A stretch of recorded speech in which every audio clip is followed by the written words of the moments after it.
2025 సంవత్సరం మరి 8 మాసాలు కూడా దేవుడు మరి నిన్ను చూచుచున్నాను. దేవుడు నిన్ను కాచిన దేవుడు. మరి నీవు దేవునికి ఏ విధంగా చెల్లిస్తున్నావు, దేవుడు ఏ విధంగా ప్రభా మరి 25వ సంవత్సరం 8వ మాసంలో ఈ పరిశుద్ధ దినాన ప్రభా ఉపవాస కూడికలో ప్రభా మరి నీ యొక్క మందిరంలో చేరి నాయన నా ప్రార్థన నీకు ధూపం వలె చేరాలని ప్రభా నీ బిడ్డలుగా చేరిన మేమందరము కూడా మరి నీకు స్తుతులు చెల్లిద్దాం. మరి 1-2 నిమిషాలు దేవునికి స్తుతులు చెల్లిద్దాం. మనం దేవుని సన్నిధిలో మనం ఆరాధిస్తాం, దేవుని మహిమపడదాం. ఇంతవరకు నిన్ను చూచిన దేవుడు, ఇంతవరకు నిన్ను కాచిన దేవుడు, ఇంతవరకు నువ్వు కూర్చుండుట, నువ్వు లేచుట, నువ్వు నడుచుట చూసిన దేవుడు ప్రభా మరి ఇంతవరకు నీ కృపలో నన్ను భద్రపరిచావయ్యా, మరి ఇంతవరకు నన్ను నీ కృపలో నన్ను నడిపించావయ్యా అని దేవునికి స్తుతులు చెల్లిద్దాం, దేవుని మహిమపడదాం, దేవుని గణపడదాం. మరి ప్రతి ఒక్కరు కూడా ఎవరు మౌనంగా ఉండకుండా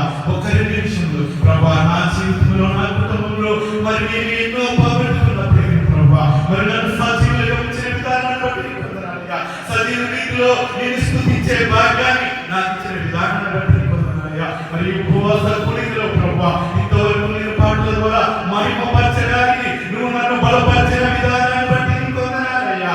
అయ్యా మరి ఇంతవరకు నేను పాటలతో నేను మహిమపరచానయ్యా, కుటుంబంగా నీ పాద సన్నిధికి నన్ను నడిపించిన విధానాన్ని బట్టి స్తోత్రాలు. మరి 2025 సంవత్సరంలో మరి సంఘాన్ని మరి దేవుడు మరి బలపరిచిన విధానాన్ని మనం జ్ఞాపకం చేసుకుందాం. మరి నీ సేవకుని జ్ఞాపకం మరి బలపరిచిన విధానం మనం జ్ఞాపకం చేసుకుందాం. 2 నిమిషాలు దేవునికి స్తుతులు చెల్లిద్దాం. ఎవరు కూడా మౌనంగా ఉండకుండా మరి 2 చేతులు ఎత్తి మరి దేవునికి మహిమపడదాం, దేవుని కనపడదాం. మరి ఒక్కసారి మీ హృదయాన్ని మరి దేవుని వైపు చూసి, మీ కళ్ళు దేవుని వైపు చూసి ప్రభువా మరి నేను ఎందుకు పనికిరాని వాళ్ళు అయ్యా మరి నీ సన్నిధిలో ఉంచడానికి యోగ్యుడు కాదు ప్రభువా, ఒక్కసారి నా కుటుంబాన్ని ప్రేమించిన విధానాన్ని బట్టి అయ్యా మరి ఎన్నో నా జీవితంలో జరిగిపోయినాయి ప్రభువా. అయ్యా మరి ఎంత భోగం నేను పోగొట్టుకుని ఉన్నాను ప్రభువా, అయినప్పటికీ ప్రభువా నా కుటుంబాన్ని నువ్వు ఆదరించావు ప్రభువా, నా కుటుంబాన్ని నన్ను నడిపిస్తున్నావు, నన్ను చూస్తున్నావు, నన్ను బలపరుస్తున్నావు ప్రభువా. దేవుని సన్నిధిలో స్తుతులు చెల్లిద్దాం ప్రభువా. చిన్న ప్రార్థన చేసుకుని మరి కార్యక్రమాన్ని మహాపరిశుద్ధుడు మహాగణుడు మహోన్నతుడు సర్వోన్నతుడు అయిన దేవానికి కొందనాలు స్తోత్రాలు చెల్లించుకుంటున్నాం. మరి ఆగస్టు మాసము ప్రభువా ఈ యొక్క ప్రత్యేక దినాలు ప్రభువా మా సంఘానికి ఇచ్చిన ఈ ఉపవాస కూడిక నిమిత్తమై కొందనాలు స్తోత్రాలు చెల్లించుకుంటున్నాం. అయ్యా ఇంతవరకు అయినా మరి బిడ్డలు నీ సన్నిధిలో పాటలు పాడి వినిపించిన విధానాన్ని బట్టి కొందనాలు పాడిన ప్రతి బిడ్డను నీకు భద్రపరచండి ప్రభా, నీకు ఆశీర్వాదాలతో మరి నడిపించున్నాను ప్రభా, సహాయం దయచేయమని ప్రభా. మరి ఇందు నిమిత్తమైతే నీ పాద సన్నిధిలో నేను చేరినాము. ఏ తలుపులతో, ఏ అగ్రతతో, ఏ అవసరతతో ప్రభా నీ పాదాల చెంత ప్రభా కన్నీరు పెట్టుకోవడానికి ఈ దినాలకు ఏర్పరిచి ఉన్నావు ప్రభా. అందరిని బట్టి కొందనాలు స్తోత్రాలు చెల్లించుకుంటున్నాం. అయ్యా యొక్క ప్రార్థన సమయాన్ని ప్రభా ఏ ఒక్కరు కూడా ప్రభా విడిచిపెట్టకుండా ప్రతి కుటుంబము ప్రభా ఇది నాయన నా కుటుంబంలో ఒక ప్రార్థన అవసరం ఉంది, నా బిడ్డల పక్షంగా ఒక ప్రార్థన అవసరం ఉంది అయ్యా. మరి నా కుటుంబంలో నీ యొక్క రక్షణ అవసరం ఉన్నదని ప్రభా నీ సన్నిధికి నేను కూడి వచ్చాను ప్రభా. కుటుంబంగా మరి నువ్వు నాకు ఇచ్చిన ఈ సమయాన్ని బట్టి కొందనాలయ్యా మరి దేవుని జ్ఞాపకం చేసుకుంటూ అయ్యా మాకు ఇచ్చిన సమయాన్ని మేము వినియోగించుకుంటూ నీ సన్నిధిలో జ్ఞాపకం చేసుకునే వారిగా, నీ సన్నిధిలో మరలేని వారిగా, నీ సన్నిధిలో అంగలార్చే వారిగా, నీ సన్నిధిలో గోజాడే వారిగా మమ్మల్ని బలచవారికి నీ సన్నిధికి మేము వచ్చేనా ప్రభా. ఈ యొక్క ప్రత్యేక సమయంలో ప్రభా మరి నీ సేవకురాలను పాస్టర్ జ్ఞాపకం చేసుకోండి ప్రభా. మరి అనేక ప్రార్థన అవసరాలు ప్రభా బిడ్డ స్థితిలో ఉన్నాయి కనుక ప్రభు ఎవరైతే ఏ ప్రార్థన అవసరత కలిగి ఉన్నాయో మరి బిడ్డలు కూడి వచ్చినారు ప్రతిదీ సక్రమంగా జరిగించే జ్ఞానాన్ని మరి బిడ్డకి దయచేయండి. అలాగే మా మధ్యలో వచ్చిన మరి యవన దాసుని జ్ఞాపకం చేసుకోండి ప్రభా. ఈ దినానికి మాకు ఏదైతే అవసరమో మరి అది వీరి ఉన్నాయన దాని ద్వారా మేము తృప్తి కలిగి మీరు మహిమపరిచే బిడ్డలుగా మమ్మల్ని ఉంచమని ప్రభా ఈ కార్యక్రమం అంతటికీ నీ చేతులకు అప్పగించుకుంటూ మమ్మల్ని మేము తగ్గించుకుంటూ నీ నామాన్ని హెచ్చిస్తూ నన్ను నీ పాదాల చెంతగా సమర్పించుకుంటూ కొద్ది ప్రార్థన నీ పాద సన్నిధికి చేర్చుకోమని యేసు పరిశుద్ధ నామమున అడిగి వేడుకొనుచున్నాను తండ్రి, ఆమేన్. మరి ఈ సమయాన్ని మన మధ్యలో ఉన్న పాస్టర్ గారికి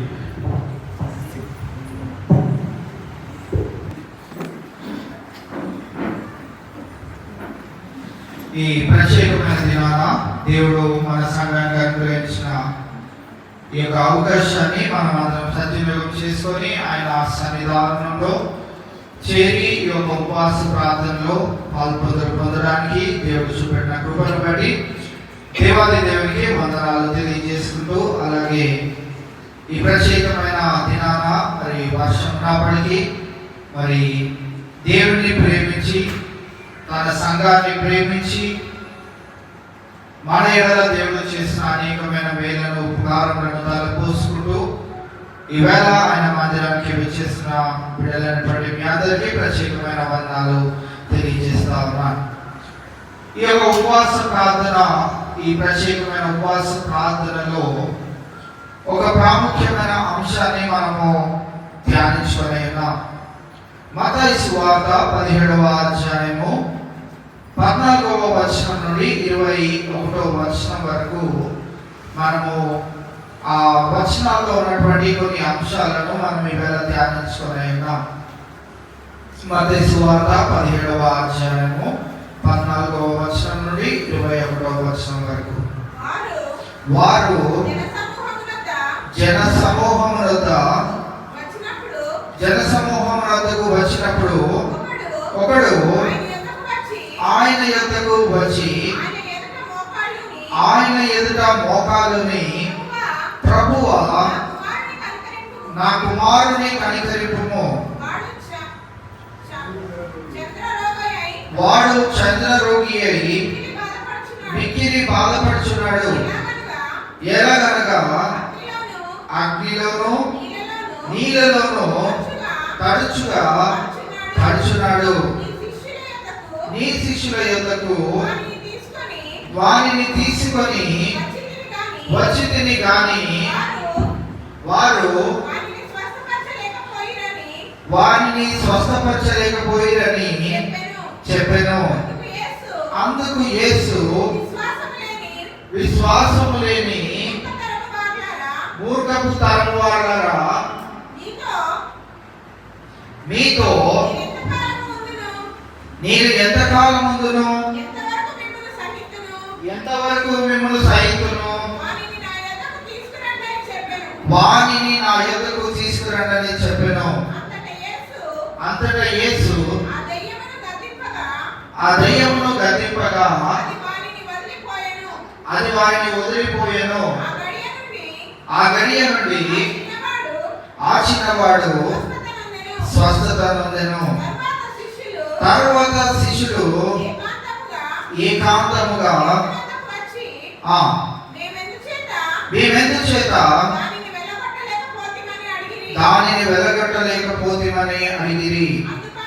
అందుకు ఆయన, మీ అల్ప విశ్వాసము చేతనే మీకు ఆవగింజంత విశ్వాసం ఉండిన ఎడల ఈ కొండను చూచి ఇక్కడ నుండి అక్కడికి పొమ్మనగానే అది పోవును. మీకు అసాధ్యమైనది ఏదియూ నుండదని నిశ్చయముగా మీతో చెప్పుచున్నానని వారితో అనెను. ఇవాళ ఈ యొక్క వచనాలను మనం చదువుకొని ఉన్నాం. ఈ వచనంలో ఉన్నటువంటి భాగాన్ని కనుక మనం గమనించినట్లయితే, జన సమూహంలో ఉన్నటువంటి ఒక మనుషుడు మరి యేసుక్రీస్తు ప్రభువారి దగ్గరికి రావడం మనం చూస్తా ఉన్నాం. ఇదే వచనాలను మత్తయి సువార్తలో మనం చూసాం. మార్కు సువార్త 9వ అధ్యాయము 14వ వచనం నుండి 29వ వచనం వరకు ఈ అంశాన్ని మనం చూడలేనా. లూకా సువార్త 9వ అధ్యాయము 37వ వచనం నుండి 43వ వచనం వరకు 3 సువార్త పాఠ్యభాగాల్లో 3 సువార్తికులు ఈ మాటలను రాయడం మనం చూస్తా ఉన్నాం. కొన్ని మాటలలో వ్యత్యాసం అనేది మనం గమనించవచ్చు, కానీ వారి యొక్క ఉద్దేశము మటుకు ఒకటి. అయితే 3 ప్రాముఖ్యమైనటువంటి విషయాలు ఏమనగా నాతో పాటు కలిసి మీరు అందరూ చెప్తే బాగుంటది.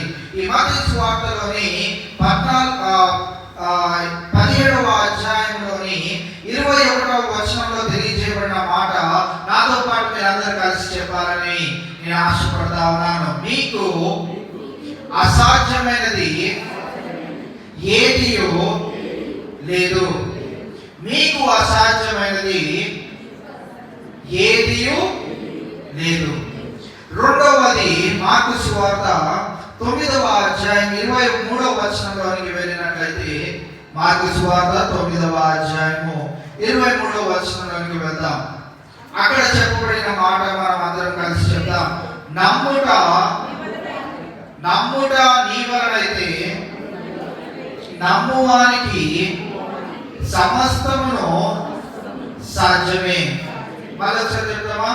నమ్ముట నీ వలనైతే నమ్మువానికి సమస్తము సాధ్యమే. లూకా సువార్త 9వ అధ్యాయము 43వ వచనంలోనికి వెళ్ళినట్లయితే, లూకా సువార్త 9వ అధ్యాయము 43వ వచనం, దేవుని మహాత్మ్యమును చూచి ఆశ్చర్యపడిరి. మళ్ళొకసారి చెప్తామా? దేవుని మహాత్మ్యమును చూచి ఆశ్చర్యపడిరి.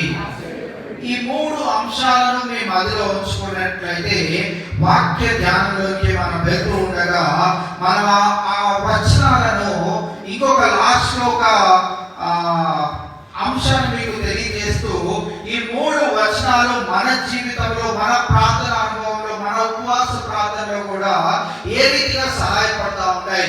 ఈ అంశాలు ఈ రోజు వరకే కాదు, కానీ మన దైనందిన జీవితంలో కూడా ఏ రీతిగా ఉపయోగపడతాయి అనే విషయాన్ని ఇవాళ మనం గమనించిన మనం చదువుకున్న మత్తయి సువార్త 17వ అధ్యాయము 14వ వచనం నుండి 21వ వచనం వరకు మనం చూసినట్లయితే, పైన గ్రీన్ దాంట్లో అది కొంచెం ఫస్ట్ మధ్యలో అఖిల్ కూడా 4th ఉండొచ్చు. పెన్షన్ ఆ మధ్యలో కొంచెం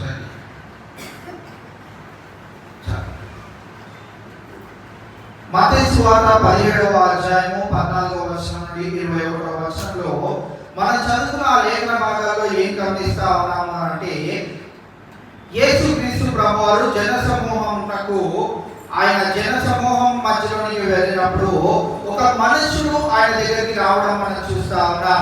ఇవాళ ఈ యొక్క ప్రార్థన చేసేటప్పుడు, లేకుంటే ఉపవాసం ఉండేటప్పుడు పాటించవలసిన కొన్ని సూత్రాలు, ఒక 3 సూత్రాలను ఈ వచనాల్లో నుండి మనం గమనిద్దాం.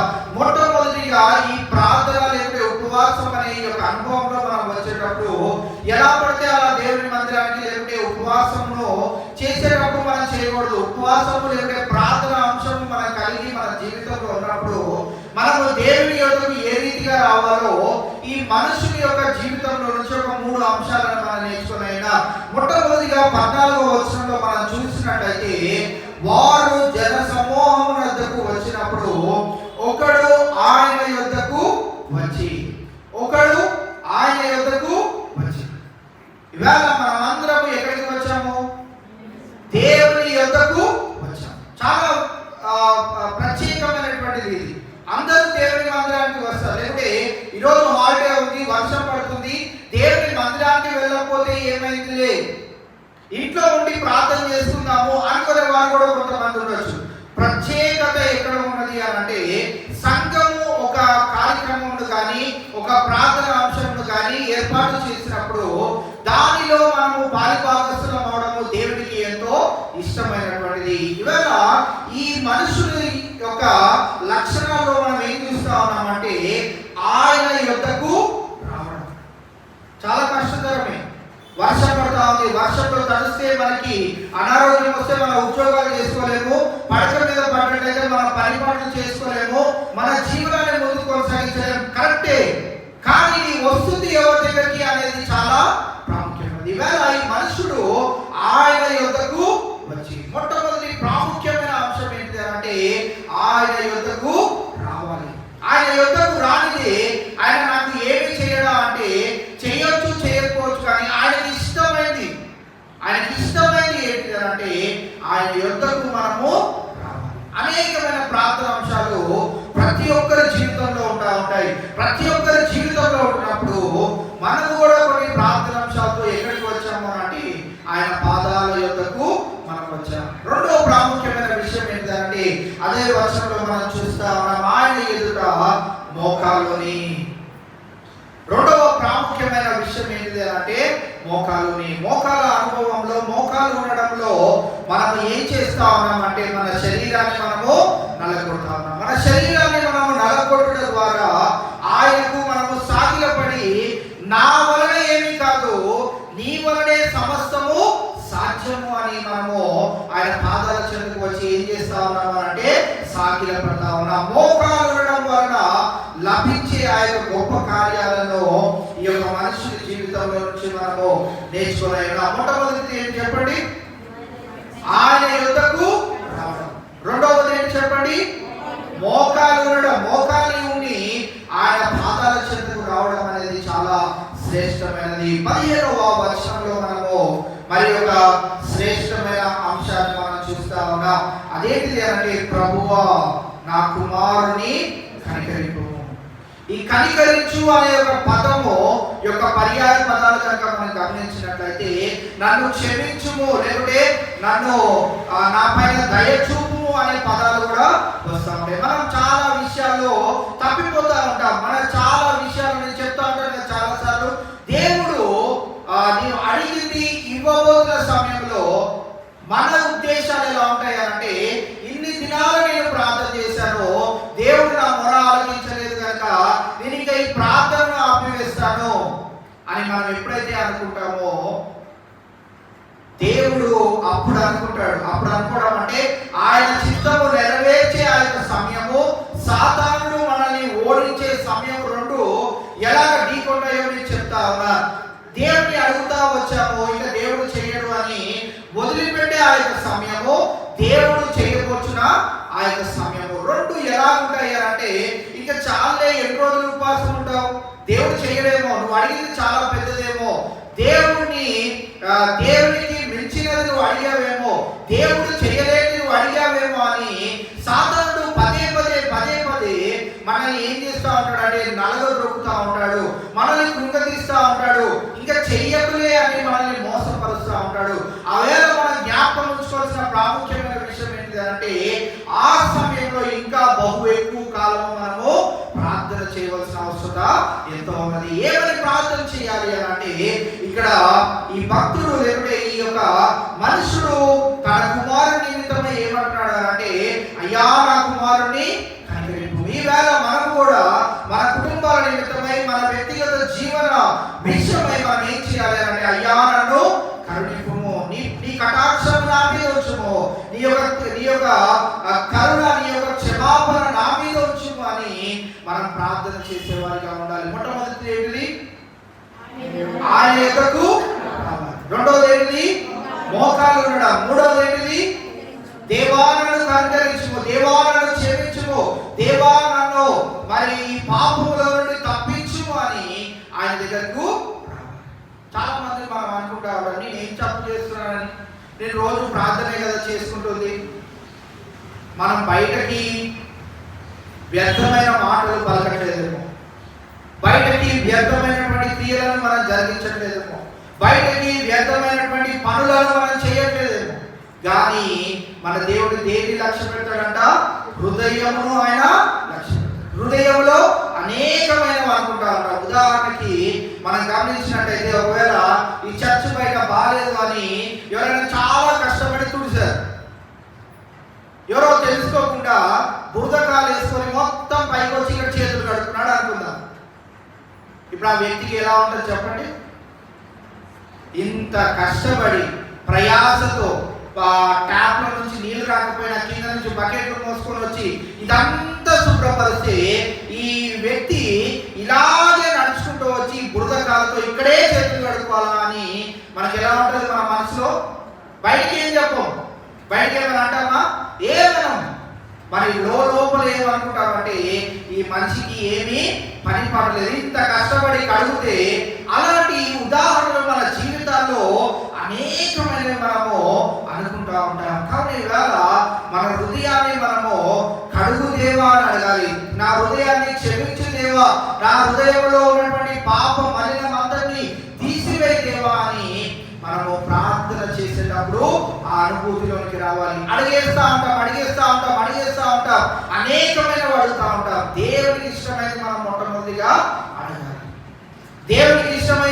పద్ధతిలో మనము ప్రార్థన అనుభవంలోనికి మనము రావాలి. ఇవాళ మనల్ని కరుణించుమని, దేవా నన్ను క్షమించు, నా హృదయ అంతరంగంలో ఉన్నటువంటి ప్రతి విధమైనటువంటి మాలిన్యము తీసివేయి.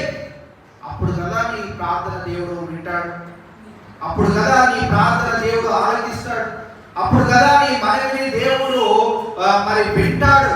కాబట్టి ఈవేళ మూడవ ప్రాముఖ్యమైన విషయం ఏంటిది అంటే మనము ఏం చేయాలి? దేవా నన్ను కరుణింపుము, నన్ను క్షమించుము అని మనం వేడుకున్న తర్వాత నాలుగవదిగా మనము 15వ వచనంలోనే చూస్తా ఉన్నాం, దేవునికి నీ విన్నపమును తెలియజేయి. ఇక్కడ నాలుగవదిగా మనం ఏం చూస్తా ఉన్నాం? 15వ వచనంలో, నా కుమారుని కరుణింపుము, వాడు చంద్ర రోగి అయి మిక్కిలి బాధపడుచున్నాడు, ఏలైనగా అగ్నిలోను నీళ్ళలోను తరచుగా పడుచున్నాడు. ఎప్పుడు వచ్చింది ప్రేయర్ రిక్వెస్ట్? 3 పనులు చేసిన తర్వాత నాలుగవదిగా వచ్చింది ప్రేయర్ రిక్వెస్ట్. మనం దేవుని అడిగే ప్రతిసారి మనం ఎలా మొదలు పెడతా ఉంటాము అంటే మామూలుగానే మొదలు పెట్టేస్తా ఉంటాం. అయ్యా నీకు వందనాలు, నా కుటుంబంలో ఇది కావాలి, అది కావాలి, నా ఉద్యోగం ఇది కావాలి, అది కావాలి, నా భార్యకి ఇది కావాలి, అది కావాలి, నా పిల్లలకి అది కావాలి, ఇది కావాలి. ఇక్కడ ఈ వ్యక్తి మనకు ప్రార్థించే అనుభవంలో మనకు నేర్పిస్తా ఉన్నాడు. ఎలాగ దేవుని దగ్గరికి రావాలి అనేది ఈ వ్యక్తి మనకి వేళ నేర్పిస్తా ఉన్నాడు. ఈ మనుషుడు ఏం చేస్తా ఉన్నాడు అని అంటే, ఎక్కడో ఉండి చాలా మంది మరి మా అక్కకి కానీ మా మమ్మీకి కానీ ఫోన్ చేసి చెప్తా ఉంటారు, అంటే మాది ప్రేయర్ రిక్వెస్ట్ రాసేసుకోండి. మనం ప్రార్థన చేసే వారమే, ప్రార్థన చేయడానికి వచ్చాం కనుక ఆ ప్రేయర్ రిక్వెస్ట్ నిమిత్తమై కూడా ప్రార్థన చేస్తాం. కానీ దేవుడు మెచ్చి, దేవుడు ఆలకించే ప్రార్థన అనుభవం ఏంటిది అంటే మొట్టమొదటిగా ఆయన యొద్దకు మనము రావాలి. రెండవదిగా మోకాలుని మా ఈ ప్రార్థన ప్రతి ఆరాధన చేస్తే స్తుతి ఆరాధన కావచ్చు, వీటిలో కూడా మనం గమనించినట్లయితే మన చర్చలో అయితే చాలా మటుకు నేను ఆనందించే ఒక ప్రాముఖ్యమైనటువంటి విషయం ఏంటిది అంటే దేవునికి ఇష్టమైన ప్రార్థన పద్ధతుల్లోనే మనం చేస్తూ ఉంటాం. ఎప్పుడు కూడా మనం ప్రార్థన చేసినప్పుడు మీరు చాలా జాగ్రత్తగా గుర్తుంచుకోండి, కుర్చీలో కూర్చొని మనం ప్రార్థన చేయకూడదు. అది ఎంత మాత్రము మర్యాదకరమైనటువంటి ప్రార్థన అనుభవం కానీ దేవుడు కొన్ని పద్ధతులు పెట్టాడు. ప్రార్థన చేసే వేళ ఎలా ప్రార్థన చేయాలి అనేది మనకు నేర్పిస్తా ఉన్నాడు. ఎలా ప్రార్థన చేయాలి అని అంటే నీవు నుంచోనైనా ప్రార్థన చేయొచ్చు, మోకాలుని ప్రార్థన చేయొచ్చు, సాష్టాంగపడి ప్రార్థన చేయొచ్చు. ఏ రీతిగా నువ్వు ప్రార్థన చేసినా కానీ నీ యొక్క అనుభవంలో నీ శరీరం నలుగుతా ఉన్నదా లేదా అనేది నీవు గమనించుకుంటా ఉండాలి. ప్రార్థన చేసేటప్పుడు మన శరీరం నలగట్లేదు అని అంటే అది ఉత్తుత్తి ప్రార్థనే. ఆ ప్రార్థన వెనకాల దేవుని యొక్క మరి కార్యము ఎంతవరకు జరుగుతుందో లేదో నాకైతే తెలియదు. కావున ఇవాళ కూర్చొని కుర్చీలో కూర్చొని చాలా కంఫర్టబుల్ గా కూర్చొని మా పెద్దమ్మల చర్చికి నేను ప్రతి ఆదివారం వెళ్తా ఉంటాను. జెంట్స్ అందరూ ఆల్మోస్ట్ అందరూ ఎలా ప్రార్థన చేస్తారంటే కుర్చీలో హాయిగా రిలాక్స్ అయ్యి స్తుతులు చెల్లిస్తూ ఉంటారు. దేవుడు ఆ ప్రార్థన మెచ్చాడు. ఎందుకు దేవుడు ఆ ప్రార్థన మెచ్చాడు అని అంటే మీరు కుర్చీలో కూర్చున్నారు, మీ కాళ్ళు నొప్పి వస్తాయా, మీ చేతులు నొప్పి వస్తాయా, ఏది నొప్పి రాదు. కంఫర్టబుల్ గా కూర్చున్నా కనుక ఎంతసేపు అయినా ప్రార్థన చేయమన్నా ఎంతసేపు అయినా ప్రార్థన చేస్తాం. మన శరీరాన్ని నలగొట్టుకున్నప్పుడు మన ప్రార్థన ఎందుకు తక్కువసేపు అయిపోతుంది చెప్పండి? నొప్పి లేస్తుంది. ఏం నొప్పి లేస్తుంది? మన మోకాలు నొప్పి లేస్తుంది. మన మోకాలు నొప్పి లేస్తున్నప్పుడు మన జ్ఞాపకం రావాల్సింది ఏంటి అంటే ఈ కాసేపటికే నా మోకాలు ఇంత నొప్పి వస్తుంటే యేసుక్రీస్తు ప్రభువారు 40 కొరడా దెబ్బలు నా గురించి తిన్నాడు. మరి ఆయనకి ఎంత నొప్పి రా, వదిలేయచ్చు కదా. 40 కొరడా దెబ్బలు తిన్నాడు. అరే బాబు నన్ను వదిలేయండి రా బాబు, నేను మీ మధ్యలో ఉండను, నేను వెళ్ళిపోతాను, పారిపోతాను అనొచ్చు కదా. తర్వాత నెక్స్ట్ స్టేజ్ ఆఫ్ ట్రీట్మెంట్ ఆయన సిద్ధమయ్యాడు. నెక్స్ట్ ఆయన ఎలా నలగొట్టబోతున్నారో దానికి కూడా సిద్ధమయ్యాడు. ఆయన పైన బరువైనటువంటి సిలువను మోపారు. ఇంత బరువెందుకండి, ఇంత బరువెందుకు నా మీద అని ఆయన అన్నాడా? ఆ బరువును రక్తము చిందించుకుంటూ తన శరీరము చీల్చినప్పుడు ఆయన దాన్ని మొయ్యడానికి సిద్ధమయ్యాడు. బాగా కుర్చీలో కూర్చొని మనం ప్రార్థన చేసినప్పుడు మనం జ్ఞాపకం చేసుకోవాల్సింది ఏంటంటే నా శరీరం ఎక్కడ కూడా నలుగుటలేదు, నా శరీరం నలగట్లేదు అంటే ఈ ప్రార్థన దేవుడు అంగీకరించడు. ఈ అనుభవము పరిశుద్ధాత్మ దేవుడు మనకి ఈవేళ అనుగ్రహిస్తున్న వేళ మనం జ్ఞాపకం ఉంచుకోవాలి. ఇంట్లో ఉన్నా, ఎక్కడ ఉన్నా, ఎలా ఉన్నా కానీ నేను మోకాలు వేయట్లేదా, అట్లీస్ట్ నువ్వు చేయవలసింది ఏంటి అంటే నిలబడైనా నీవు ప్రార్థన చేయి. నీ కాలు బాగాలేదు, నీ చేతులు బాగాలేదు అంటే నీ చేతులైతే నువ్వు ప్రార్థన చేయడం ఎంతో ఆ అనుభూతిలో నీ శరీరము నలగొట్టబడుతున్న వేళ యేసుక్రీస్తు ప్రభువారు ఎంత నలగొట్టబడి ఉన్నాడు అనేది నీకు నాకు గుర్తొస్తుంది. కానీ వేళ మనము ఈ ప్రార్థన అనుభవంలోకి వెళ్తున్నప్పుడు ఈ మనుషుడు మనకు జ్ఞాపకం చేస్తా ఉన్నాడు కదా. మత్తయి సువార్త 17వ అధ్యాయము 14వ వచనం నుండి 21వ వచనం వరకు మనం చదువుకున్నాం. ఆయన యొద్దకు రావాలి, మోకాలుని ప్రార్థించి.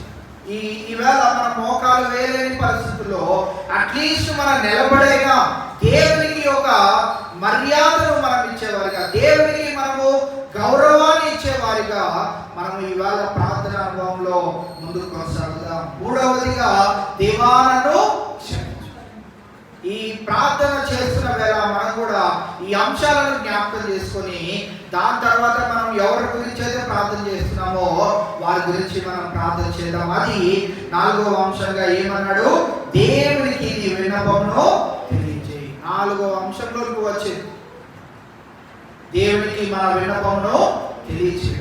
కావున ఈవేళ మనం ప్రార్థనలో ఉపవాసం నుండి ఈవేళ మన ప్రార్థన అంశాల నిమిత్తమై మనం ప్రార్థన చేస్తూ ఉండగా, మన ప్రార్థన అంశాల నిమిత్తమై ఇతరులు ప్రార్థన చేస్తూ ఉండగా మనము మరి మౌనంగా ఉండేవారిగా ఉండకుండా దేవాని కార్యము నెరవేర్చు అని మనము ప్రార్థన చేసే ప్రార్థన అనుభవంలోకి మనము రావాల్సిందిగా నీకు మనవి చేస్తా ఉన్నా. రెండవ అంశంలోకి, ఇదే వచనాల్లో నుండి రెండవ అంశంలోకి మనం వచ్చినట్లయితే ప్రార్థన లేక ఉపవాసం చేసినప్పుడు ఉండకూడనివి కొన్ని ఉన్నాయి. ఉండకూడనివి ఏంటివి అంటే 16వ వచనంలోకి మనం వెళ్ళినట్లయితే 16వ వచనంలో నీ శిష్యుల యొద్దకు వారిని తీసుకొని వచ్చితిని గాని వారు వారిని స్వస్థపరచలేకపోయినని చెప్పాను. ఎవరి దగ్గరికి తీసుకొచ్చాడంట ఈయన? ముందు వాళ్ళ కొడుకుని శిష్యుల యొద్దకు. శిష్యులు ఎవరు? యేసుక్రీస్తు ప్రభువారు ఎదుగుతున్న వారే, యేసుక్రీస్తు ప్రభువారితోనే వెళ్ళేవారు, యేసుక్రీస్తు ప్రభువారితోనే ఉండేవారు, యేసుక్రీస్తు ప్రభువారితోనే తినేవారు, యేసుక్రీస్తు ప్రభువారితోనే పరుండేవారు. ఈ శిష్యులు చేయలేకపోయారు. ఇవాళ మన యోహాను మొదటి పత్రికలో కూడా ధ్యానించుకుంటూ వెళ్తున్నప్పుడు ప్రాముఖ్యంగా ఏ అంశం గురించి మనం ధ్యానిస్తా ఉన్నాము అంటే అబద్ధ బోధకులు ఈ రోజుల్లో అనేక మంది ఉంటా ఉన్నారు. వారి నిమిత్తమై మనము ఈ అబద్ధ బోధకులు ఏమంటారు?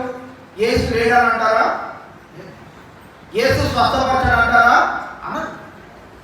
యేసు కార్యాలు చేయడు అని అంటారా? అనరు.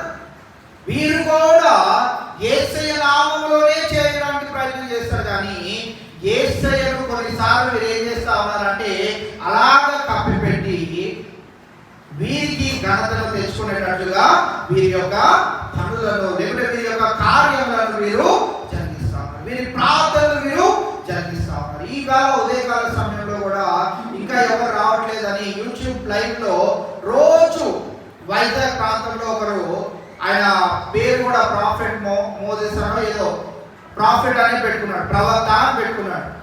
ఆయన చేసే పని ఏంటిది అంటే వచ్చినప్పటి నుంచి మొదలు ఉన్న వారందరిలో దయ్యాలు పోగొడుతూ ఉంటాడు, దాన్ని పోగొడుతూ ఉంటాడు, ఇది పోగొడుతూ ఉంటాడు, అది పోగొడుతూ ఉంటాడు, ఇది పోగొడుతూ.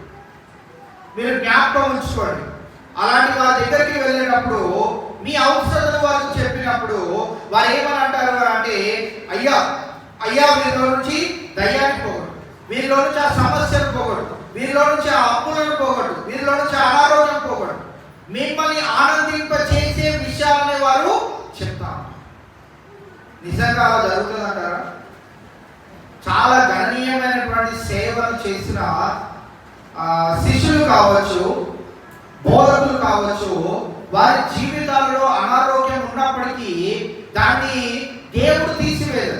ఉదాహరణకి పౌలునే తీసుకుంటే, తనకు కూడా నా శరీరంలో ఒక ముళ్ళు ఉన్నది, నీ చిత్తమైతే దాన్ని తీసివే.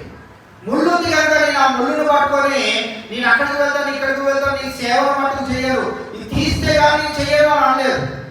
నీ చిత్తమైతే, నీ కృప ఉంటే ఇది నాలో నుండి తీసివే. నీ స్వార్థను మటుకు నేను ప్రకటించుట ఆపను. ఈ అబద్ధ బోధనలు చేసి కొన్ని దేవునికి అయిష్టమైన పనుల గురించి చెప్తా ఉన్నారు. వారు ఉపవాస ప్రార్థనలు పెడతారు, వారు ఉపవాస అనుభవంలోనే ఉండొచ్చు, కానీ వారి ప్రార్థన వెనకాల ఉన్నటువంటి ఆ యొక్క ఉద్దేశము అంత మంచిది కానీ. మనము దేవుడిని అడుగుతున్నప్పుడు దేవుడు కొన్ని కార్యాలు ఎందుకు మన జీవితంలో తీయట్లేదు అంటే, మనము స్ట్రైట్ అవే ఇవ్వాల్సిన ఆన్సర్ ఏంటంటే, అది దేవుని చిత్తము కాదు, ఇది దేవుని సమయము కాదు. దేవుని యొక్క కార్యము నా జీవితంలో బహు గంభీరంగా ఉంటది అని మనం ఆలోచించాలి. దేవుడు నా జీవితంలో ఆలస్యం చేస్తున్నట్లయితే, దేవుడు ఘనమైనటువంటి కార్యము నా జీవితంలో చేయలై ఉన్నాడు అని దాని పట్ల మనం విశ్వాసంతో ప్రార్థన అనుభవంలోకి వెళ్ళేవారిగా ఉండాలి. కానీ ఇక్కడ శిష్యుల దగ్గరికి మొట్టమొదటిగా తీసుకొని వచ్చాడు. శిష్యులలో ఏం లేదు చెప్పండి? విశ్వాసము. వారి కింద వచనాల్లో అడుగుతారు కదా, మేము ఎందుకు చేయలేకపోయాము అని అంటే, మీలో విశ్వాసమే లేదు. ఎలా ఉంటుంటారు అని అంటే, పోవాలి పోవాలి పోవాలి, వారికి రావాలి రావాలి రావాలి. నువ్వేం అడిగావో అది మీరు పొందుకోబోతున్నారు. కొన్ని రోజుల్లో మీరు పొందుకోబోతున్నారు, కొన్ని గంటల్లో మీరు పొందుకోబోతున్నారు, కొన్ని సంవత్సరాల తర్వాత మీకు రాబోతుంది. ఈ అనారోగ్యం దేవుడు మీలోంచి తీసివేస్తున్నాడు నాకు చెప్తున్నాడు అని అంటున్న యొక్క బోధకులను మీరు ఒకసారి జ్ఞాపకం చేసుకోవాలి. అలాంటి బోధ చేస్తున్న వారు నిజంగానే అనారోగ్య పరిస్థితి పోగొడుతున్నారా? ఆ పరిస్థితులన్నింటినీ వారికి ఆ వచ్చిన వారికి సానుకూలపరుస్తున్నారా లేదా అనేది మనము చాలా జాగ్రత్తగా గమనించాలి. అందరూ స్వస్థపరచలేరు, స్వస్థపరచగలిగింది ఒక్కరే. ఎవరు? నీ కొరకు నా కొరకు గాయపడిన యేసుక్రీస్తు ప్రభువారు, నీ కొరకు నా కొరకు తన రక్తాన్ని చిందించిన యేసుక్రీస్తు ప్రభువారు ఒక్కరే ఆ కార్యాన్ని నెరవేర్చగలుగుతారు. కావున వేళ మొట్టమొదటిగా ఈ ప్రార్థన అనుభవంలో ఉండకూడనివి ఏంటి అంటే, స్వస్థపరచలేకపోయే వారి దగ్గరకు, అనగా అబద్ధ బోధకుల దగ్గరకు మనం వెళ్ళనే. ఈ అబద్ధ బోధ చాలా ప్రమాదకరమైనటువంటిది. అది మనకి తెలియకుండానే మనల్ని బలహీనపరిచి, మనల్ని బలహీనంగా చేసి వారి దగ్గరకు నడిపిస్తా ఉన్నది. వారు ఇన్స్టాంట్ గా మీకు కార్యాలు కావాలంటే మేము చేస్తాం, మా దగ్గరకు వచ్చేయండి అని అంట మనకి ఆహ్వానం తెలియజేస్తున్నప్పుడు మనం జ్ఞాపకం ఉంచుకోవాలి, ఇన్స్టాంట్ గా దేవుడు ఎప్పుడు తన కార్యము జరిగించాడు. ఇన్స్టాంట్ గా జరిగించడానికి యూదా పత్రిక ధ్యానించుకున్నంత కాలము మనం ఈ పదాన్ని జ్ఞాపకం చేసుకుంటా వస్తూనే ఉంటాం. కాబట్టి ఈవేళ రెండవ అంశము ఏంటి అంటే 17వ వచనంలో మనం చూస్తా ఉన్నాం. అందుకు యేసు, విశ్వాసము లేని మూర్ఖ తరము వారులారా. ఎవరి దగ్గరికి వెళ్ళకూడదు, ఎవరి దగ్గర మనం ప్రార్థన అవసరం చెప్పకూడదు అంటే, విశ్వాసము లేని వారి దగ్గర మన ప్రార్థన అవసరం మనం చెప్పకూడదు. కుటుంబ వ్యవస్థలో కూడా మనం గమనించండి, అందరూ ఒకటే తాటి మీద అంటే ఒకటే విశ్వాస పరిమితి మీద ఉండాలి.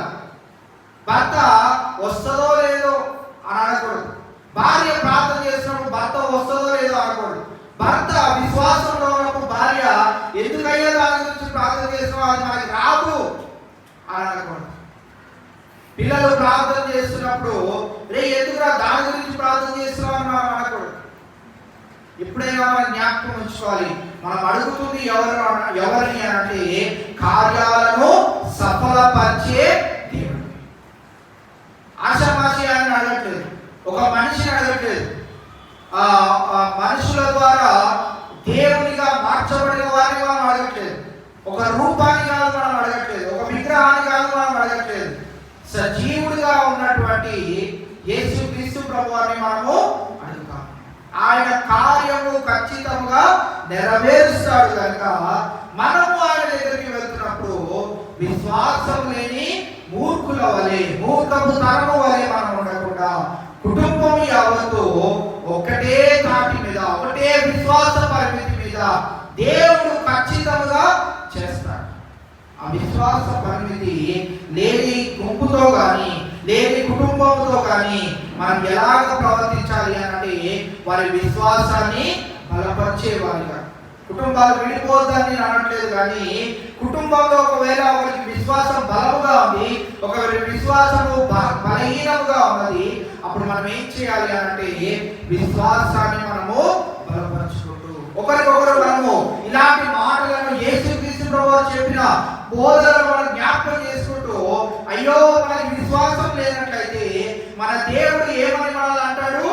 అల్ప విశ్వాసులారా, విశ్వాసం లేని మూర్ఖ తరము వారారా అని మనల్ని అంటాడు. కనుక ఆ మాటలు విశ్వాసం లేని వారికి విశ్వాసంలో ఎదుగుచున్న మనము జ్ఞాపకం చేసి వారిని బలపరిచి ఆ ప్రార్థన అంశం గురించి ప్రార్థన చేయవలసిన అవసరం ఎంతైనా ఉంది. కావున ఈవేళ మనము గమనించవలసిన ప్రాముఖ్యమైన విషయం ఏంటిది అంటే, ఆయన దగ్గరకు వచ్చినప్పుడు మరి ప్రార్థన చేసేటప్పుడు ఆయన యొద్దకు రావాలి, మోకాలుని మరి దేవాలను కరుణించమని నాలుగవదిగా మన ప్రార్థనాంశము ఆయనకు తెలియజేయాలి.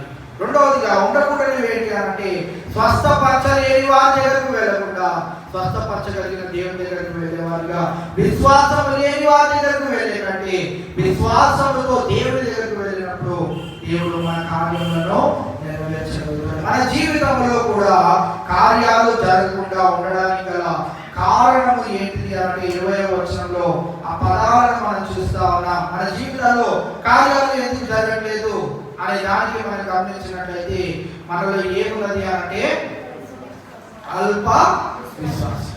అల్ప విశ్వాసం అంటే మన భాషలో చెప్పాలంటే కొద్దిగానే విశ్వాసం ఉంది. దేవుడు మరి చాలా ఎక్కువ విశ్వాసం నీ నుండి నా నుండి కోరుతున్నప్పుడు మనలో ఎంత విశ్వాసం ఉందంటే అల్ప విశ్వాసమే. అల్ప విశ్వాసంతో కాదు, బహుబలమైనటువంటి విశ్వాసంతో ఆయన ఎదురు కావాలి. మన జీవితాల్లో కార్యాలు జరగాలి అంటే 21వ వచనంలో మనం చూస్తా ఉన్నాం కదా, మీకు ఆవగింజంత విశ్వాసం ఉండిన ఎడల. ఈ ఆవగింజంత అన్నారని ఇప్పుడు మనం అందరం ఏమనుకుంటామంటే ఆవగింజను చూస్తాం. ఆవగింజ ఎంత ఉంటుంది? ఇంత ఉంటుందా? ఇంత ఉంటుందా? ఎంత ఉంటుంది? ఇక్కడ పడేసే మనం మళ్ళీ వెతకగలుగుతామా? చాలా కష్టం అవుతుంది. ఎక్కడికి వెళ్ళిపోయిందో తెలియదు, ఏ గాలి ఎటు పట్టుకు వెళ్ళిపోతుందో తెలియదు. మనము ఆవగింజంత విశ్వాసమే అన్నాడు అని మనం ఏం చేస్తూ ఉంటామా అంటే, ఇంకా కాసేపు ప్రార్థన చేద్దాం, కొన్ని రోజులు ప్రార్థన చేద్దాం, ఆ కార్యం అవ్వట్లేదు కనుక ఈ ప్రార్థన ఆపేద్దాం. అలాగా ఆవగింజంతే అడిగాడని అక్కడ రాయబడిన మాట ఏంటంటే, ఎవరికైతే విశ్వాసం లేదో వారు అట్లీస్ట్ లీస్ట్ గా ఎంత ఉంచుకోవచ్చు అంటే ఇంత కొద్దిగా ఉంచుకోవచ్చు. ఇది ఎవరి గురించి తెలియజేయబడుతుంది అని మనము గమనించగలిగినట్లయితే, కొత్తగా విశ్వాసంలోనికి వస్తూ యేసుక్రీస్తు ప్రభువారు అంటే సంపూర్తిగా తెలియని వారికి ఈ విశ్వాసము సూట్ అవుతుంది. అనేక సంవత్సరాలు రక్షింపబడి కూడా నీవు నేను కూడా ఆవగింజంత విశ్వాసం ఉంటే చాలా అన్నాడు కదా దేవుడు అని. అందుకే డిబేట్లు చేసేటప్పుడు కానీ, ఈ ప్రశ్నలు అడిగి జవాబులు పొందుకునేటప్పుడు కానీ వారు అడిగేవి ఏంటి అని అంటే ఇలాంటివి. ఈ కాంటెక్స్ట్ అంతా చదవరు. ఎందుకు రాశారో చదవరు. యేసు అని పాత నిబంధనలో ఎక్కడ ఉంది మాకు చూపెట్టు అని. ఎందుకు అడుగుతాడు అంటే, యేసు అనే పదము పాత నిబంధనలో ఎక్కడ కూడా రాసిలేదు, ఎక్కడ కూడా లేదు. కానీ పర్యాయ పదాలుగా అర్థాలతో కూడినటువంటి అనేకమైన సార్లు ప్రవక్తలైనటువంటి వారు, రాజులైనటువంటి వారు మోషే గ్రంథాల్లో కూడా యేసును ఉద్దేశించి రాసినట్లు మనం చూస్తా ఉన్నాం. ఈ ఆవగింజంత విశ్వాసం ఉన్నవాడు లేకపోతే అల్ప విశ్వాసి ఎలా ఉంటాడు అంటే, ప్రార్థనలో ప్రార్థన చేద్దాం, దేవుడు చేస్తే చేస్తాడు కాదు. విశ్వాస పరిమితిలో ఆవగింజంత విశ్వాసం ఉంటేనే ఏం చేయగలుగుతామంట? ఇక్కడ నుండి అక్కడికి పోమనగానే, కొండను చూచి ఈ కొండను చూచి ఇక్కడ నుండి అక్కడికి పోమనగానే అది పోవును. కొండని జరపడం, ఆ గింజ నుంచి ఎక్కడికి వెళ్ళింది? కొండ దగ్గరికి వెళ్ళింది. అంటే మన విశ్వాసము, రక్షింపబడిన మన విశ్వాసం ఎంత ఉండాలి? ఆవగింజంతా కొండంతా? కొండంతా ఉండాలి. కొండంతా ఉంటే మన యొక్క ప్రార్థన అంశాలు, మన యొక్క ప్రేయర్ రిక్వెస్ట్ అన్ని దేవుని దృష్టిలో ఎటువంటివి చెప్పండి? ఆవగింజంతా. ఈ ఆవగింజంతా ఈ ప్రేయర్ రిక్వెస్ట్ ని నీ జీవితంలో, నా జీవితంలో దేవుడు నెరవేర్చాలి అని అంటే నీకు నాకు ఉండవలసిన విశ్వాసం ఎంత చెప్పండి? కొండంత. ఎప్పుడు కూడా ఇంకెప్పుడు కూడా ఆవగింజంత విశ్వాసం ఉంటే చాలా ఉన్నావు కదా దేవా అని మీరు ఎప్పుడు కూడా ప్రార్థన చేయలేదు. కొండంత విశ్వాసం నీవు అడిగావు కనుక ఆ కొండంత విశ్వాసంతో ఈ ఆవగింజంత ఈ ప్రేయర్ రిక్వెస్ట్ ని పాదాల చెంతకు తీసుకున్నా వస్తున్నాను అని అన్నప్పుడు నువ్వు ప్రార్థన చేసి దేవుడు ఆ కార్యం నెరవేర్చకపోయినా కానీ నీకు కొండంత బలం వస్తుంది. ఎందుకు వస్తుంది అంటే నీవు ప్రార్థన చేయకముందే నీ మనసులో ఈ ప్రేయర్ రిక్వెస్ట్ ఎంత చేసావు అంటే ఆవగింజంత. నీ విశ్వాసం ఎంత ఉంది అని నువ్వు అన్నావు అని అంటే కొండంత.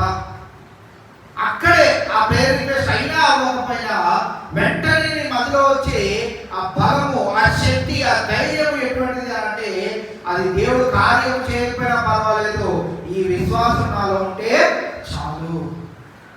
కానీ ఈవేళ మన జీవితాల్లో దేవుడు కార్యాలు జరిగించాలి అనంటే విశ్వాసం మన జీవితాల్లో ఉండాలి. ఎంతగా ఉండాలి అనంటే అది కొండంతగా ఉండాలి. అప్పుడు 18వ వచనంలోకి వెళ్తే అక్కడ రాయబడిన మాట ఏంటి అంటే అంతగా యేసు ఆ దయ్యంలో గద్దింపగా అది వారిని వదిలిపోయాను.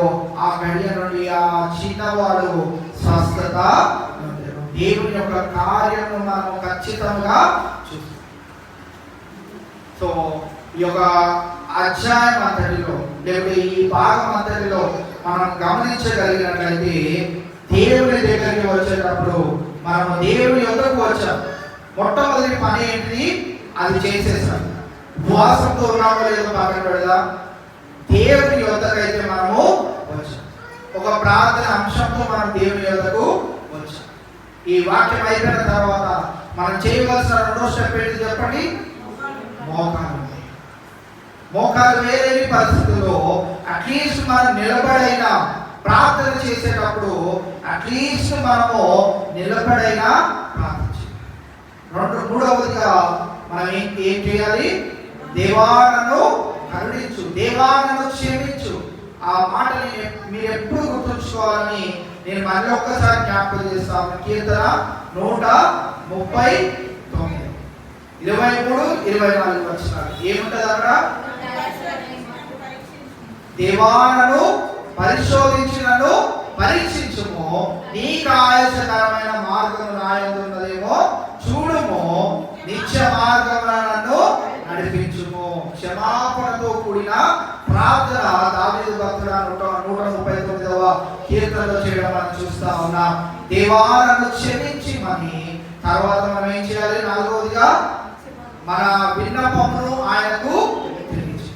మన ప్రేయర్ రిక్వెస్ట్ ఏంటో, మనకి ఎవరి గురించి అయితే ప్రేయర్ రిక్వెస్ట్ ఇవ్వబడిందో ఆ ప్రేయర్ రిక్వెస్ట్ నిమిత్తమై మనం ప్రార్థన చేసినప్పుడు దేవుడు ఆ ప్రార్థనను లక్ష్య పెట్టి ఆయన కార్యమును జరిగిస్తాడు. ఉదాహరణకి ఇదే మత్తయి సువార్త 17వ అధ్యాయంలో ఒక సంఘటన మనం చూస్తా ఉన్నాం. 17వ అధ్యాయము 24వ వచనం నుండి 27వ వచనం వరకు. దీనికి దానికి సంబంధం లేదు, కానీ దాంట్లో ఉన్నటువంటి ఒక అంశము ఈవేళ మన ప్రార్థన అనుభవంలో చాలా ఉపయోగపడుతుంది. అక్కడ ఉన్న అంశం ఏంటిది? అక్కడ ఉన్న మాటలు ఏంటివి అంటే కపెర్నహూమునకు వచ్చినప్పుడు అరశేకులు అను పన్ను వసూలు చేయువారు పేతురు యొద్దకు వచ్చారు. ఇది మనం అంతా చదువుకోకుండా పన్ను వసూలు చేసేవారు కపెర్నహూములో ఉన్నారు. యేసుక్రీస్తు ప్రభువారు తన శిష్యులతో పాటు ఆ కపెర్నహూము దగ్గరకు వెళ్ళినప్పుడు పేతురు ఎదురుపడ్డాడు. పేతురు అని పేతురు అడుగుతున్నాడు. ఏంటయ్యా మీ బోధకుడు అనగా యేసుక్రీస్తు ప్రభువారు మరి పన్ను చెల్లించడా అని అంటే వెంటనే యేసుక్రీస్తు ప్రభువారి దగ్గరకు వచ్చి అడుగుతాడు పేతురు, అయ్యా మనం పన్ను చెల్లించాలా అంటే అక్కడ యేసుక్రీస్తు ప్రభువారు తన రాజరికత్వమును, రాజులకు రాజనబడిన యేసుక్రీస్తు ప్రభువారి గురించి పేతురుకు జ్ఞాపకం చేస్తూ మాట్లాడుతూ ఏమని అంటాడు అంటే, రాజకుమారులు రాజులకు ఎక్కడైనా పన్ను చెల్లిస్తారా? ఎవరు చెల్లించాలి అని అంటే బయట వారా ఇంటిలోని వారా అంటే బయట వారే అని అంటాడు. అయితే అక్కడ యేసుక్రీస్తు ప్రభువు తన రాజుకి కలిగినటువంటి ఆ తత్వాన్ని అక్కడ జ్ఞాపకం చేస్తూ అని అంటాడు, మనం లోకంలో ఉన్నాం కనుక లోకంలో పన్ను చెల్లించాలి. వారిని అక్కడ రాయబడిన ఒక పదం ఏంటిది అంటే 27వ వచనంలో, అయినను మనము వారికి అభ్యంతరం ఏమి కలుగు చేయకుండా వారికి పన్ను చెల్లించేద్దాం. అయితే ఆశ్చర్యకరమైనటువంటి విషయం ఏంటంటే, మీకు డబ్బుల గురించి కానీ ఈ పన్ను చెల్లించడం గురించి కానీ మీకు జ్ఞాపకం చేయట్లేదు, కానీ అక్కడ ఉన్నటువంటి కాంటెక్స్ట్ అంతా మీకు చెప్తే అర్థమవుతుంది. అని అక్కడ పన్ను చెల్లించడానికి దేవుడు అసాధ్యమైనటువంటి కార్యాన్ని నమ్మినట్లయితే నమ్మువానికి సమస్తము సాధ్యమే అనే విషయాన్ని, దేవుని మహత్తర కార్యములు జరిగించడం మనం చూస్తా ఉన్నాం. ఆ పన్ను ఆ సంగతి అంతా వదిలేదు. 27వ వచనంలో రాయబడిన ఆ మాటలను మనం గమనించినట్లయితే, అయినను మనము వారికి అభ్యంతరము కలుగ చేయకుండానట్టు, అంటే పన్ను చెల్లించకుండా మనం తప్పించుకోకూడదు, కానీ పన్ను చెల్లిద్దాం. అయితే ఎక్కడి నుంచి చెల్లించాలి, ఎలా చెల్లించాలనే విషయాన్ని ఇక్కడ చెప్తా ఉన్నారు.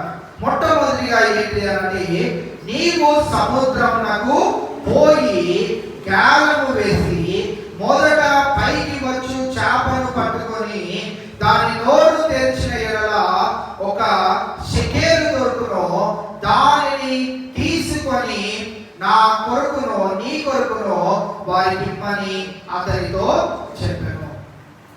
మీ ముందుకు 3 ప్రశ్నలు, ఈ 27వ వచనం నుండి 3 ప్రశ్నలు. మొట్టమొదటి ఏంటి అంటే, అసాధ్యమైనటువంటి కార్యం ఏంటి చెప్పండి. ఈ 27వ వచనంలో అసాధ్యమైనటువంటి కార్యం ఏంటి? పన్ను చెల్లించడం కాదు, చేప నోట్లో షెకెలు ఉండడము అసాధ్యమైనటువంటిది. దానికంటే ముందు అదే మాటల్లో మొట్టమొదటి చేప దాంట్లో పన్ను చెల్లించవలసిన షెకెలు అసాధ్యమైనది. నువ్వు ఏదైతే గాలం వేయు మొట్టమొదటి చేప వచ్చింది, దాని నోరు తెరువు, అసాధ్యమైనటువంటి షెకెలు అక్కడ నీకు దొరుకుతుంది.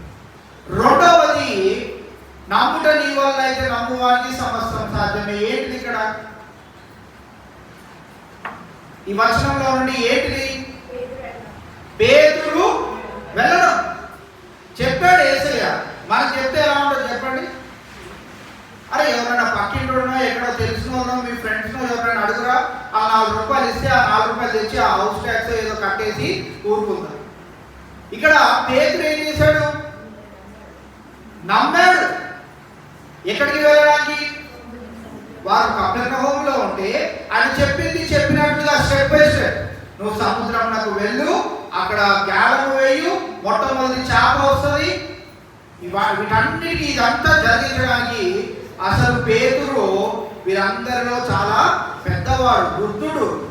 ఆ పేతురుకి చెప్తే ఆయన వెంటనే నమ్ముట నీ వలన అయితే నమ్మువానికి సమస్తము సాధ్యమే అన్నట్లుగా ఆయన నమ్మాడు. వెళ్ళి దేవుడు చేయమన్న పనిని చేశాడు. ఇప్పుడు మూడవది, దేవునికి మహత్కరమైనటువంటి దేవుని మహత్యంలో అక్కడ మనం ఏం చూస్తా ఉన్నామో మూడో చెప్పండి. దేవుని మహత్యం ఏంటి చెప్పండి? దేవుని మహత్యం ఏంటిది?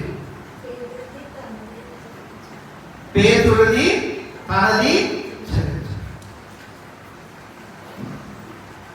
ఇప్పుడు ఈ అసాధ్యమైనది నమ్మడము, మూడోది దేవుని మహత్యము ఒకటికి ఒకటిగా కనెక్ట్ అవుతూ వస్తా ఉన్నాయి. పేతురు కనుక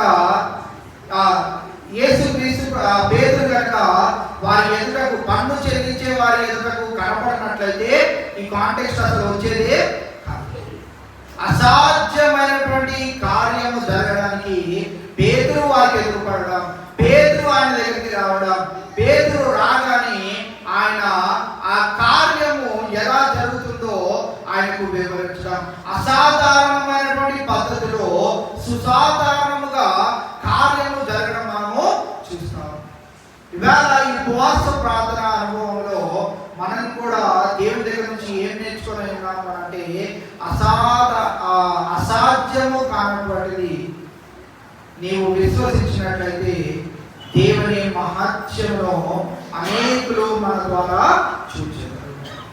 కాబట్టి ఇవాళ వారు దేవుని మహత్యమును అనేకులు ఎదుట కనపరిచినట్లుగా మరి నాదిను అలాగే నీతిను షెకెలు చెల్లించి రాని పేతురుకు సెలవు మనం చూస్తా ఉన్నాం. కాబట్టి ఇవాళ మనం ఇలా చెప్పుకుంటూ వెళ్తే అనేకమైన మరి మాటలు మన ఎదురుకు వస్తాయి. అయితే ఇవాళ మీకు నా విన్నపం ఏంటిది అంటే ఈ ప్రార్థన అనుభవంలోకి మనం ముందుకు వెళ్ళేటప్పుడు, ప్రార్థన చేయడానికి ప్రార్థన అంశాలు మన ఎదురుకు వస్తున్నప్పుడు ఇంకా మనకి ఆల్మోస్ట్ 1:45 నిమిషాలు, 3 గంటల వరకు అంటే 1:45 నిమిషాలు సమయం మన దగ్గర ఉంది.